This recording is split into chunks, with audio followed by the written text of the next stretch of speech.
Because you see, it's really a story that's in the middle. There was a story before it and a story after it. And it's important to understand the context. So the first story is actually the raising of Lazarus, Mary's brother, from the dead, which documents Jesus' power over death. The second story is after this, is that it is the beginning of Jesus' trip into Jerusalem to face his own death. So sandwiched in between raising Lazarus from the dead and going to Jerusalem to face his death sits the story of the anointing of Jesus' feet in Bethany. So the story is a very pivotal moment.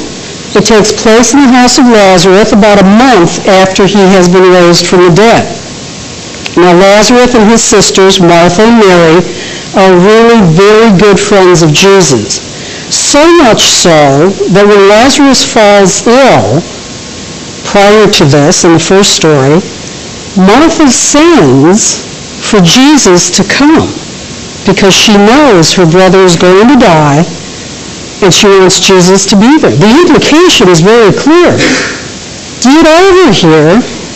There isn't a lot of time. But what does Jesus do? If you remember the story, he doesn't come. He stays where he's at for a few days. And so by the time he arrives in Bethany, Lazarus is dead. Very dead. Really, really dead. 4 days dead. And 4 days is important. Because you see, in the Jewish culture at this time, the belief was that the soul fully left the body after 3 days. So showing up on the 4th day, the soul's gone. Lazarus is so very dead. And there's much crying and weeping. But we all know the ending. Jesus raises him from the dead. But what happens next, we often don't think about. And it's very important because it plays a role in what happens following this story. Now, part of it is Jesus gets a number of people to understand and believe in him as the Messiah. So there's an increase in the number of people who believe him as they see the miracles that he performed with Lazarus. Unfortunately, it also creates a great deal of tension and anger and fear with the authorities because he has a power they do not. And it is the beginning of the plot to eliminate Jesus because he's a troublemaker. So Jesus goes away after raising Lazarus because he's created quite an outstir. And people are trying to figure out what's going on, and he walks away. And about a month later, he decides he wants to go to the Passover in Jerusalem, and since he's on the way, he'll stop at Bethany to visit his good friends. Now imagine if you're Lazarus, Martha, and Mary, and Jesus is going to come and stay at your house. Think about that. The man who saved Lazarus is coming for dinner. What would you do? How would you react? Imagine how much they loved him, how much they appreciated him, how much gratitude they had. Because frankly, how do you thank somebody who has saved your life? Thank you just doesn't seem to cut it, does it? It's not enough. And remember, it's not just Lazarus who has gratitude for being saved and risen from the dead. Martha and Mary, too, are very deeply grateful to Jesus because they do not appear to be married in the story. Neither has a husband. They depend on their brother to provide for them. If Lazarus dies, who provides for Mary and Martha? Nobody. So their gratitude is every bit as deep and powerful as Lazarus's, because they had almost as much to lose as he did. So he arrives, and his friends, as you would expect, pull out all the stops. This is a great man coming to dinner. We need to clean the house. We need our best china. We need to put out those little guest towels in the bathroom. We need to get the finest food and wine. We need to make everything as perfect as we possibly can. And Martha expresses her gratitude by preparing and lavishly and proudly serving a huge meal. Lazarus honors him by sitting with Jesus at the table and talking with him and entertaining him, and being in conversation and being the penultimate host, the best host he can possibly be to his very good friend. And for her part, Mary brings out a jar of perfume, nard, and proceeds to pour it on Jesus' dusty, dirty, tired feet, and then wipes them with her hair.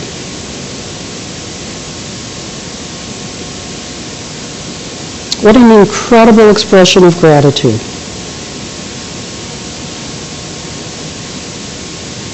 And how does it get repaid? Maybe not repaid, but how does it play out in the room? She gets chewed out. Mary's only trying to do something nice, and it creates a big to-do. OMG, how selfish can you possibly be? How stupid are you? Do you have any idea of how much that costs? And you pour it on his feet and wipe it with your hair? For what? So Jesus can pay a little bit more attention to you? That's Judas's opinion. Now, this is a very uncomfortable part of the story, and I have to admit, for me, it's personally uncomfortable, because I hate thinking that I'm doing something really special, something really nice, or something that's absolutely right for somebody, and find out that it wasn't right, or it wasn't a good choice, or I did something wrong. And this is where I walk with Mary. I want to understand how she deals with the charge that her choice was not acceptable and that she did not make a good choice. I want to know, what does it mean to make a faithful choice, and how do you know when you've made it? And what is the faithful choice to make? What is the right choice? And to start to understand this, we go back to the nard. Pure nard is an aromatic, amber-colored essential oil derived from the stems of flowering plants in the Himalayas, or if you care to call it, the Himalayas. In either case, nowhere near Jerusalem. That's why it was so expensive. It took a lot of flowers to get a jar or a pound of nard, and it had to come from Nepal, which was a great distance away. So it's rare and it's expensive, and it is usually not used to anoint bodies, no matter how much you like the person. It's just too expensive. In fact, it probably gets used in very small amounts by brides on their wedding night as a perfume, but only in small amounts. Even the Romans used it sparingly because they had difficulty finding it and acquiring it. So the nard is very expensive. And Mary probably has the nard as a gift from somebody for such time as she gets married. We don't know that Mary goes out and buys the nard specifically. It may well have been a gift. So we go through all of this gracious, gratuitous act of cleaning and anointing Christ's feet, and Judas telling her off. And what's Jesus' reaction to this? Not at all what you would expect. He said, leave her alone. She's only doing something nice. You'll always have the poor to take care of, but you won't always have me. It's okay. Leave her alone. She did a nice thing for me. So what's the right decision? Who's right? When do we know what the right choice was? I think the learning in this story is that the choice can be any one of a number of things, and that it isn't always very obvious. Because I think when you look at it, all of the people in the story, including Judas, are being faithful in their own best way, doing what they think is right and doing what they think is the best possible thing they could do. It is good, it is just, and it's true for all of them. Even Judas, as much as the gospel writers portray him as a despicable person, Judas is absolutely right. It is good, and it is just, and it is right, and it is faithful for us to think about the poor. That money could have helped many, many people. Lazarus and Martha were right. They opened hospitality to Jesus. He sat with Jesus and talked with him and played the ultimate host. Mary demonstrated her gratitude and her faithfulness by preparing and serving an incredible meal that demonstrated her love and her appreciation and gratitude. I can't believe any of us grew up without your mother making some sort of meal that was clearly a sign of her love for you. Your mother knows your favorite meal. And when you come over and she makes it, it isn't an accident. She's telling you she loves you. And that's what Martha was doing. So ultimately, the only thing to bring to God that we can bring is ourselves, right? And all that we have with us. That's it. All I can bring is myself and what I have. And what we learn from this story is that that's just fine. God wants us and that which we can bring with, whatever it is we have. We all need to be faithful, and we all need to be good and do good, and to be ourselves. What a radical concept. Coming before God as yourself with what you have. How hard and how simple. Now, the final and the most truthful insight from our walk with Mary today is that what differentiates Mary from Judas is their sense of faithfulness in the anointing. Judas suggests that the concern should be for the poor.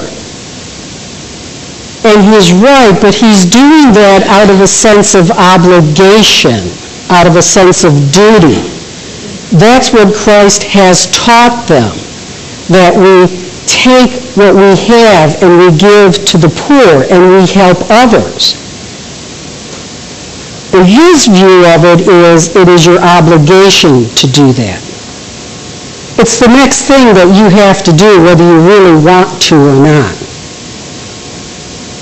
Mary acts out of gratitude.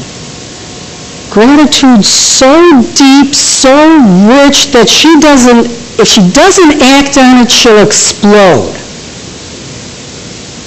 She is so moved by Christ that she has to take this perfume and put it on his feet and wipe it with her hair. And that's how we act in faithfulness. When our choices are based on our faithfulness, they're the right choices. And they're the good choices, and they are the just choices. To be so full of gratitude that we can't help but do the right thing, so the fragrance of what we do will stay in the room for hours. Would we not all aspire to do that? Amen.